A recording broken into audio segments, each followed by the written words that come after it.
Thanks for being here on this Thursday, which, by the way, just a quick reminder, is the next to last Thursday of the month. I say that to say this. Next Thursday is February the 29th. It's going to be a leap year this February 29th, and we're still looking for anything interesting that you might want to give us for publication of our leap year edition of the Sagersville Independent. Birthdays or just anything of any human interest at all that you would like to share with us. Feel free to send those to Heather. That's Heather at SagersvilleIndependent.com, or call the newspaper here at 349-2915. Or you can give it to me as well, but it's safer to send it to her. Anyone who knows me understands what I'm talking about. Headlines tonight will include another Magoffin County man, specifically a Magoffin County native, facing sex-related charges involving children. 32 of them. I'll get to that. I'll have an update on the situation involving the now former Big Sandy RECC CEO. Your weather forecast, showers starting to move into the area, obviously, and a host of other news and information. It all starts next.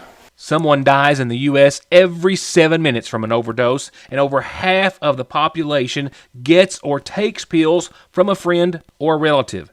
And about 46 million and counting are exposed to narcotics in their drinking water. So don't toss them, flush them, or leave them lying around. Safely dispose of your unneeded meds anytime at Parkway Pharmacy, where you can always talk to a pharmacist when you need one.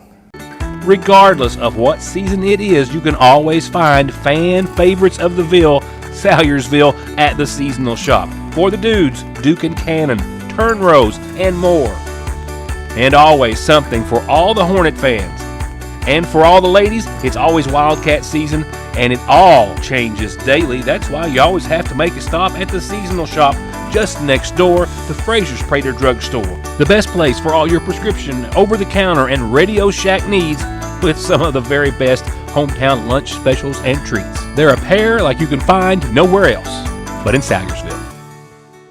You've seen the forecast, right? You know what season it is, so it is time to get ready. With New Year deals that are worth up to $200 off a new set of tires, and get your car running like new with only a $35 state-of-the-art computer diagnosis, and save all the payments for later with 6 months same as cash at Conley Tire and ConleyTire.net. Sagersville National Bank hopes to help you start the new year with financial freedom and peace of mind. From new services like Apple and Google Pay with your debit card, to their more than century of being dedicated to being your personal or business banking institution, they're here for you with digital, phone, or in-person banking at both locations. I believe in Kentucky. I believe in Kentucky. I believe in small-town values. And Mom and Dad and the things they handed down. I believe some of the best people in the world are farmers. I believe in insurance that protects families, homes, and cars. I believe in always finding a way to do what you love. I am Kentucky. I am Kentucky. I am Kentucky.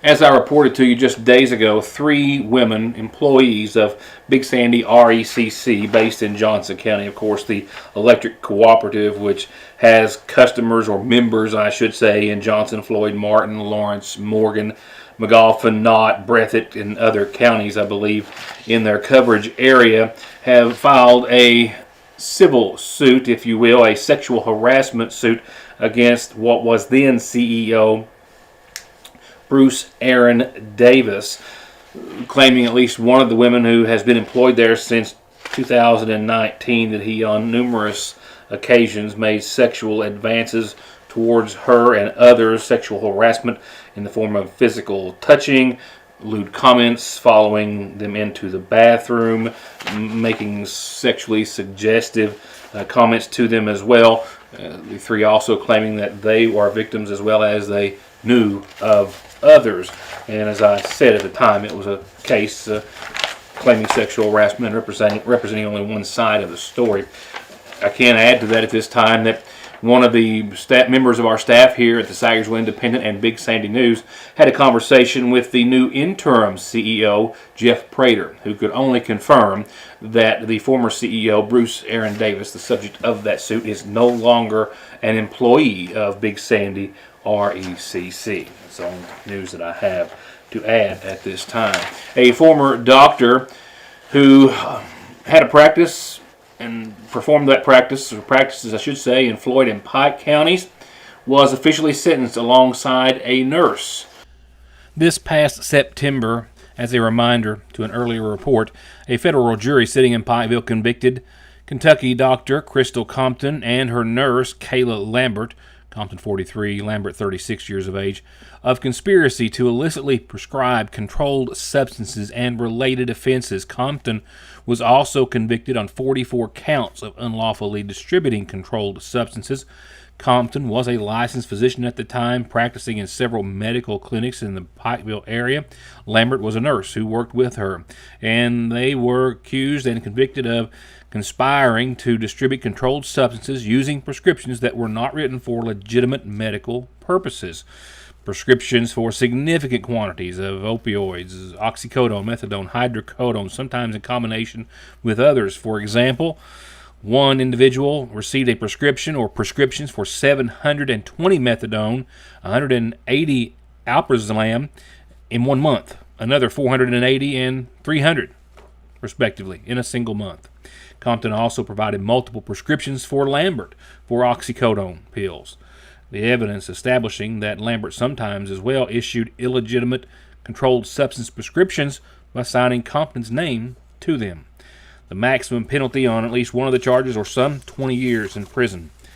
Yesterday, Compton was sentenced to serve more than 8 years in prison, while Lambert was sentenced to 5 years behind bars after being convicted. Former nurse, both taken into custody immediately following the proceeding.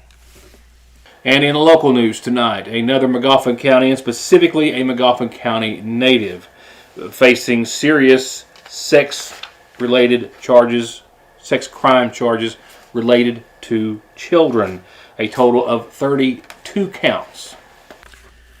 Avery Todd Wireman was arrested yesterday in Lexington by the Lexington Police Department on 4 counts of distribution of matter portraying a minor in a sexual performance and 28 counts of possession of matter portraying a minor in a sexual performance. The arrest citation, which is the only hard documentation I have at this time, says that authorities found that he attempted to share child sexual abuse material, images, videos 4 times of children aging from 4 years of age to 15 years of age. And they also found him to be in possession of another 28 images or videos of child sexual abuse. All were found in a Dropbox account that belonged to Wireman. Images or videos that reportedly ranged from exposure of a nude portion of a child's body to a 5-year-old female involved in a sexual act with an adult. And with as many of these types of ongoing current cases and investigations as are happening right now, we will start to try to compile some sort of a database and keep you up to date on them all, as it is starting to become rather of a challenge to try to keep up with them and keep them all separate. But as we follow each one through the course of the investigation and case, we will do just that, as this is just the latest, as you very well know, to a long line of many. I'll be right back. Here's tonight's calendar, brought to you by Magoffin Farm Bureau. 2 important reminders, 2 life-saving reminders. The Magoffin County Rescue Squad Media Auction 46th is coming up May the 2nd, 3rd, and 4th. We hope that you can help support them, as squad members are right now starting to look for donations in support. And they'll be out taking up donations not this Saturday, but the week from this Saturday in downtown Sagersville, if you can help support them then. And the next Magoffin County Community Blood Drive is tomorrow, 1 to 5 at the Sagersville First Baptist Church. You can still get online and get an appointment, kybloodcenter.org, or show up tomorrow. They love walk-ins just as much. And everyone gets this super cool Be Humankind long sleeve t-shirt. That's something to brag about. Calendar announcements. This is how you get them on the show. Birthdays and anniversaries, too. While turning to obituaries this evening, a reminder, services will start Sunday afternoon at 1 for Louis Powers, 84 of Sagersville, who passed away Tuesday at his home, survived by his sons David and James, daughter Carolyn Sturgill, 5 grandkids, 9 great-grandchildren, and 2 very special family members. Services again start Sunday at 1 from the Magoffin County Funeral Home. Visitation will be Saturday from 4 until 9. 66-year-old Ronnie Harmon of Sagersville passed away Tuesday at his home. Born to the late Beckham Neal and Martha Gibson Harmon, he is survived by his longtime companion, Linda Matthews, daughter Tina Nichols, two stepchildren, Dewey Nichols and Tony Leah Woods, sisters Kathy Rose and Joy Brown, a brother, Chris Harmon, 10 grandkids, and several great-grandchildren. In addition to his parents, Ronnie is preceded in death by his wife, Virgie Nichols, a grandson, Ronnie Mitchell, and 4 brothers and a sister. A visitation in his honor was held earlier today. And arrangements incomplete at this hour for 86-year-old Ernie Franklin Howard of Brookville, Ohio, formerly of Magoffin County. He passed away today at his home. Those arrangements to be announced soon by the Magoffin County Funeral Home.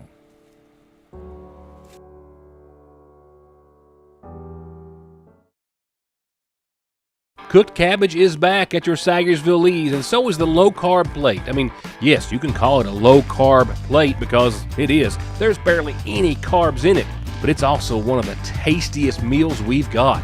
And the healthiest, low-carb or not, with juicy roast strips, our famous green beans, and yes, that tasty cooked cabbage. A taste and flavor all its own, and only at your Sagersville Lee's.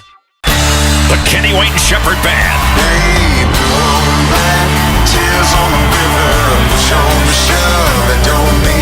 Live in concert, Dirt on My Diamonds Tour.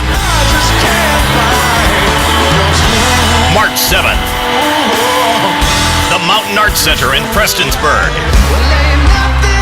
Tickets on sale now at People's Bank Box Office or MacArts.com. Don't miss the Kenny Wayne Shepherd Band live. There where every day starts, it's made and it ends. From hitting the floor to hitting the road and back, your feet carry the day's duties. And if you're hurting from what might be a work or sports or stress-related fracture you don't even know about, diabetic, or that all too often heel pain that just won't go away, or any type of pain or discomfort or in need of Atrial fibrillation is one of the more common rhythms we see. AFib is an arrhythmia of the heart where the top part of the heart is beating erratically and out of sync with the bottom part of the heart. The electrophysiology service is made up of a team of healthcare providers, and that includes an electrophysiology lab where we're able to do procedures to help repair heart rhythm problems. When a patient becomes heart rhythm free, it can really restore their life. ARH, more for Appalachia.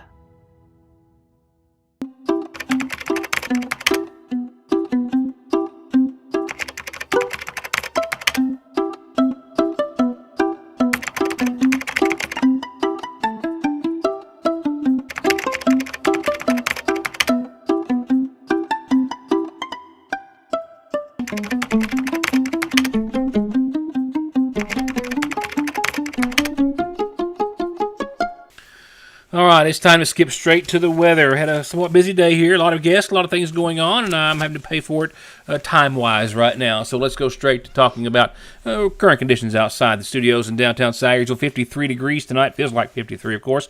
No wind right now moving. Last was out of the north a few minutes ago, but we haven't had any move for a while. Maximum gust I did record earlier today was 17 miles per hour. Humidity up there, as you can imagine, 85%. We've scored a tenth, or just a little bit better than a tenth of an inch of rain today.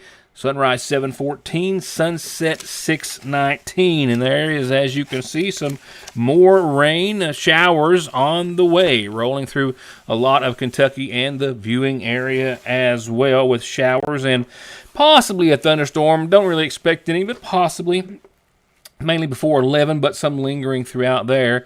As you see, the moisture is still very well coming through. We could pick up 3/4 of an inch tonight under some of those yellows and oranges should they add up. So keep that in mind. With that said, we will again bottom out around 45 and winds up to 16 miles per hour or so a little bit later on. I've just clocked one at 2 miles per hour right then, so a bit of back and forth. Nevertheless, all this moisture, ground temperatures, and everything combined will also mean some patchy fog tonight and in the morning up until about 8 o'clock or so. Keep that in mind for your late night, early morning commute.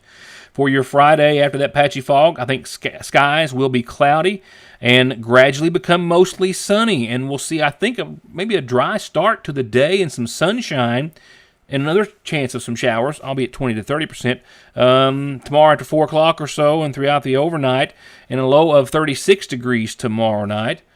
Taking us into your Saturday, first half of your weekend, low pressure and everything else combined will take us down to the 30s for daytime highs, rain and some snow showers, likely before noon, and then on and off throughout the day as we're only going to hit 37. I think we'll see skies become mostly sunny again, and things will kind of clear out. And then that night, we'll see mostly clear skies after, again, a 30 to actually up to a 70% chance of some rain or snow throughout the day on Saturday.